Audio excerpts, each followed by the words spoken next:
Welcome back to First Take. Yesterday, news broke that the Bills were moving on from head coach Sean McDermott after another loss in the playoffs. McDermott coached Buffalo for 9 seasons, including 8 with Josh Allen as his quarterback, but failed to take his team to the Super Bowl. McDermott finished his tenure with a 98-50 record and an 8-8 mark in the postseason. Now, with the firing of McDermott, the Bills became the 10th NFL team this offseason with a head coaching vacancy, which also includes the Baltimore Ravens. That means the last 2 NFL MVPs will have new coaches next season. Wow. Jeff Saturday on the set joining us. SA's in Miami. Chris Canty here as well. Canty, yes, he is. We're going to begin with you on this one. I'm curious, better job opening right now, the head coach of Josh Allen or the head coach of Lamar Jackson? Oh, the head coach of Lamar Jackson. To me, you got an organization that already has championship pedigree. You got an owner in Steve Bisciotti that has hardware in the trophy case. So that's a great place to start. The Baltimore Ravens into future years have more salary cap flexibility. They're about the same when it comes to draft picks that they have over the next 3-year span. But when I do a deep dive and look at both of these opportunities, to me, it just seems like the one in Baltimore presents itself as the better of the two because there is a lower bar to clear when it comes to competition in the division.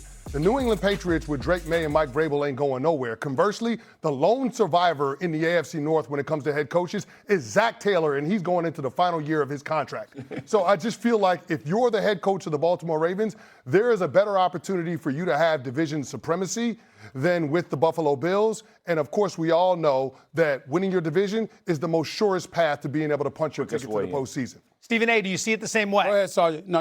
I'm gonna wait to listen to Sergeant Friday and hear what he has. I was going to start and just say how shocked I was that a former Baltimore Raven said the Baltimore Ravens job was the best job. I mean, you know what I mean? Like, I couldn't see that coming. You know, no. Listen, I understand. Sort of like you with North Carolina. Sort of like you with North Carolina or the Indianapolis Colts. Exactly. Hey, listen, I'm with you 100%. I mean, listen, we got bias, and I'm with it. Unfortunately, I disagree. I think Buffalo is the job here for me. When I think about the Bills, their offensive line, Josh Allen, you put one and give them 2 good receivers with Josh Allen, which are much easier to find, in my opinion, than retooling an offensive line. I think Baltimore struggled offensive line-wise. I thought they struggled defensive line-wise. And I think when you look at Buffalo, obviously you had the injuries. Milano's probably not ever going to be the player he once was, right? That's done. But they got some young talent up front. They got to get healthy. So I like that.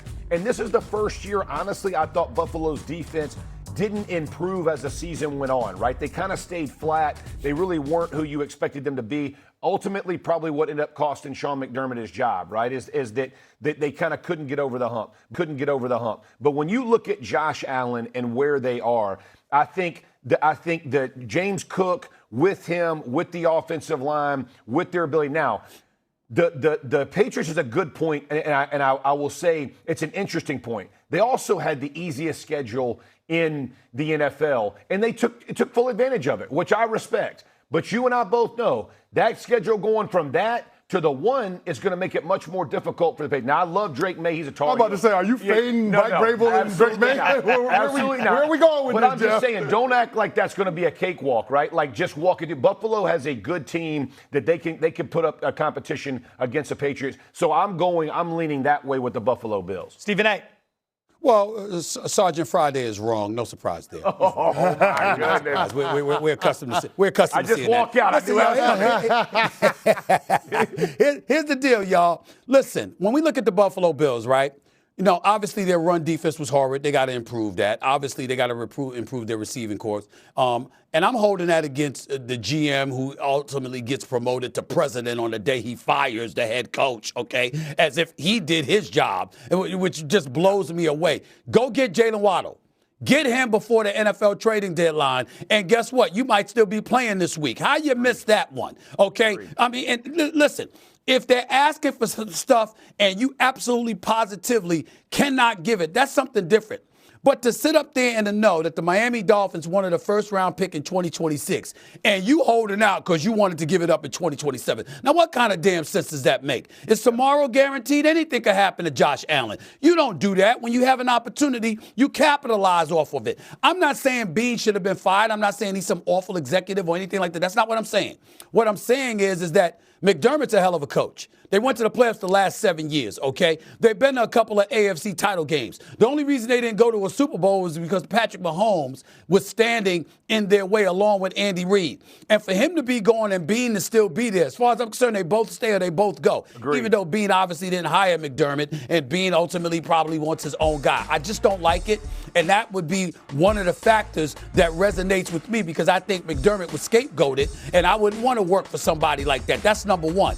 Number two, we all know that Lamar Jackson is an MVP caliber player. He's one of the top 5 players in the National Football League when fully healthy. I know you love James Cook, but I love Derrick Henry more, Sergeant Friday. I just do. I just do. And so I love Derrick Henry a little bit more. And then the structure of the Ravens organization that you both alluded to is something that I think is a plus. You understand? And so I'm looking at it from that standpoint. Yeah, you got Buffalo. They've had in the last 8 years, they've won 8 playoff games. In the last 8 years, Baltimore's won 3 playoff games. That's a big-time discrepancy. Yeah. Something's got to give. They're saying, okay, we're going in a different direction than Harbaugh. We probably shouldn't have let McDonald get out of the building and go to Seattle. We probably should have elevated him so he never had to leave. All of those things come into play.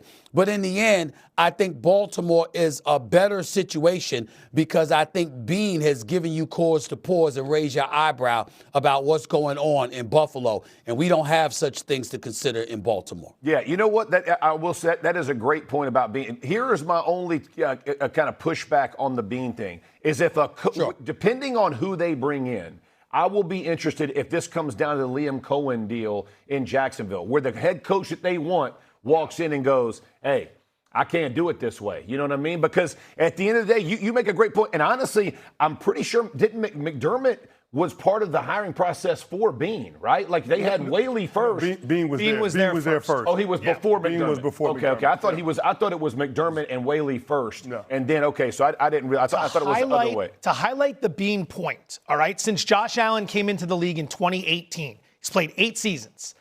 Bean has helped draft 2 guys who made the Pro Bowl. Brutal. James Cook and Dawson Knox, the tight end. To put that in comparison, Philly has 4 guys this year that went to the Pro Bowl that were drafted by Howie Roseman. 4 this year versus an organization that since Josh Allen entered, they have drafted 2 Pro Bowlers. Agreed. So that's a problem if he's going to continue to be making these decisions, because you really only have 2 guys. Go ahead, Stephen A. But see, to me, where it really smells, Joe and fellas, the rest of y'all, it's not just that. It's the fact that he got promoted. Yeah. See, that's what really not like it's bad enough McDermott goes out of McDermott was 73 and 27. He won 73% of his games in the last 6 years, more than anybody in the National Football League. You know you need help. You know your star, Josh Allen, needs help. You don't go get it for him. You actually regress from a talent perspective based off of what you had a couple of years ago compared to what you have now. And then you fired the head coach. But not only you fire the head coach, you get promoted to president? Right. That's the kind of stuff that really, it's like, wait a minute. We got total faith in you, even with what Joe Fortenbaugh just pointed out, with 2 Pro Bowlers since you've arrived, and that's about it. We got total faith in you, but we don't believe in this coach anymore. Really? Yeah. That's what y'all deduced from all of this? And then you see the players coming out and speaking, Jordan Phillips and others speaking out on behalf of McDermott, how they're sick, how it was awful, how much of a great coach he is. The person I want to hear from is Josh Allen, because I got to tell you, I don't think a decision, I don't know this at all, but I believe a decision of this magnitude cannot be made without you getting some thoughts from Josh Allen ahead of time. So it's really going to be interesting to hear what he has to say about McDermott's departure. And obviously, we're going to keep a watchful eye on who's the next head coach for the Buffalo Bills going to be. Quick clarification, McDermott was there before Brendan. Yes, he was. We wanted to get that clarification. clarification. That's what I thought. That's what I said. Yeah, I think McDermott helped bring Bean in. We're going to get you a title belt, put it right on the shoulder. There you go. He's dominating today. It's not a shock. I'm right. I just want to make sure everybody else knows. I actually said it. I actually said it in my soliloquy before you spoke, but that's okay. Oh, my Must have God. missed that. Here we go. Must have missed that I part. slept through that soliloquy. You know what I mean? CC, jump back in. Well, here's the thing. Here's where Stephen A. is wrong, per usual. I don't give a damn what Josh Allen has to say about Sean McDermott or any of the players have to say, because they had their opportunity to have their say on the field on Saturday afternoon, and their quarterback spit the bit. The reason why their team... Misconstruing what I said. Go ahead. Go ahead. Clarify for America. What I'm saying, I'm not saying, I agree with you. They haven't won. Who the hell are they? You understand? I get that part. What I'm saying is, because the decision is so important, it's hard to imagine that they just made it without talking to Josh Allen. I'm not saying that you're wrong. I'm saying I can't believe that the Buffalo Bills as an organization made this decision with Josh Allen being shocked and having no idea that it was coming, like the other players expressed yesterday. Stephen A., here's why the Pagula family can do that. Since 2019, the Bills have the most wins in a 7-season stretch without a Super Bowl appearance, including the playoffs. The Bills became the fourth team in the Super Bowl era to win a playoff game in 6 straight seasons. The previous 3 all won Super Bowls during that span. That's why the Pagulas, that's why ownership would be justified in making the decision to fire Sean McDermott without talking to their $300 million quarterback, without consulting any of the players on the roster.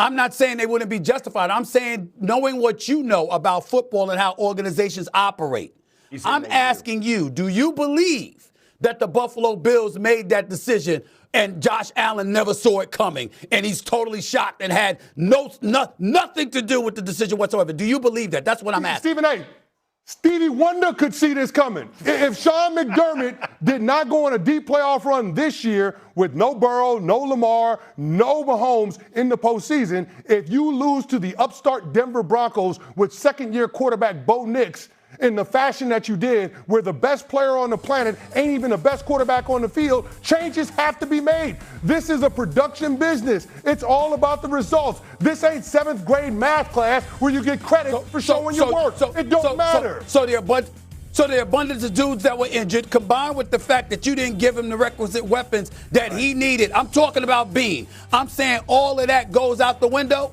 I mean, because when we looked at Denver, we looked at a team that had 68 sacks, that had a 4 shy of a record from the Chicago Bears in 84, had a top defense in the National Football League. Stephen A., here's where you lose me with the Josh Allen doesn't have enough help argument. They ran Steph Diggs out of town in Buffalo.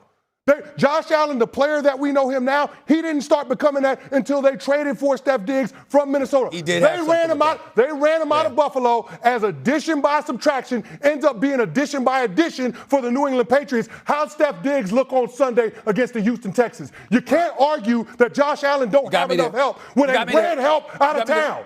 That's on the quarterback. Okay, listen. No. You got me there. Okay, I can concede that. I mean, it's a moment. Hold on to the moment, CC. Hold on to the moment. It's rare. You got me there. You got me there. Flip it off and get it on social media now. But the hard part of you saying that is, Stephon Diggs has been gone a while.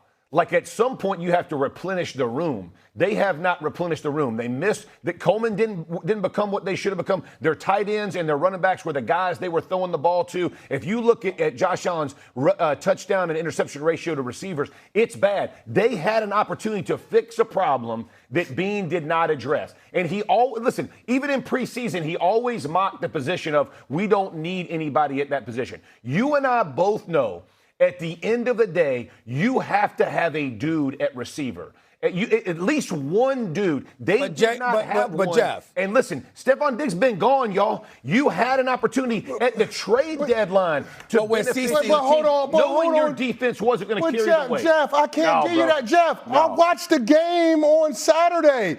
Josh Allen had an inexplicable fumble before halftime. Agreed. Josh Allen threw a pick 2 plays later after his defense gave him the ball in plus territory. Josh Allen had a wide-open Dawson Knox to win the game. That ain't got nothing to do with receivers. That's your quarterback not making plays. You just told me over 8 years this is what they've done. Now you're talking about one game. Josh Allen played poorly in this game and it was instrumental in and them losing. That does not absolve you from not putting players on the field that would benefit your team. You knew your defense was just average at best. You knew you were going to have to be an offensive team to drive it home. You don't do that, but you fire fire one guy and not the other. That, to me, that makes no sense. Like, I appreciate that. You're trying to carry 8 years of something and then flip it to one game. Josh Allen wasn't the best player on Sunday. No doubt. Hold on. Played bad. Stephen A., final word on this one. But what CC is saying is that Josh Allen had a lot to do with Stephon Diggs being pushed out of the building. Yeah, so that changes it. Now, I get your point about how you got to replenish. I got that. But what I'm saying is that if you're trying to go for a Super Bowl, right, and you got something to do with pushing a big-time weapon out the door, you damn sure better have something to do with getting something to replenish or to offset that loss. So, in other words, when CC brings that up, that's where I said he got me, because it's like, wait a minute now. I do remember that. Stephon Diggs alluding to Josh Allen. Josh Allen alluding to the locker room being better without him. All of that. Listen, I got appreciate that. One is years. I got that. One is years in the making. One is right now. Like, I get it. Like, you can it didn't happen this year. Had he gotten rid of Stephon Diggs, I would understand what you're saying. But this was Brandon Beane should have replaced that player. Whether you get along, don't get along. A lot of dudes don't get along. Great. So move him on. He's having a great career. You're having a great career. But you got to give him something to go win with. Now, that does not absolve Josh Allen playing bad against the Broncos, because he played bad. Didn't protect the football, cost his team a chance to win, all of those things. There's no mistaking that. But you're trying to compare two things. It just doesn't work. Good. I like this. I feel like I'd like to line you two up and just let you settle it right here. He don't want that. He don't want that. You both look good. I don't want none of that smoke. Interesting. All right. This dog don't hunt.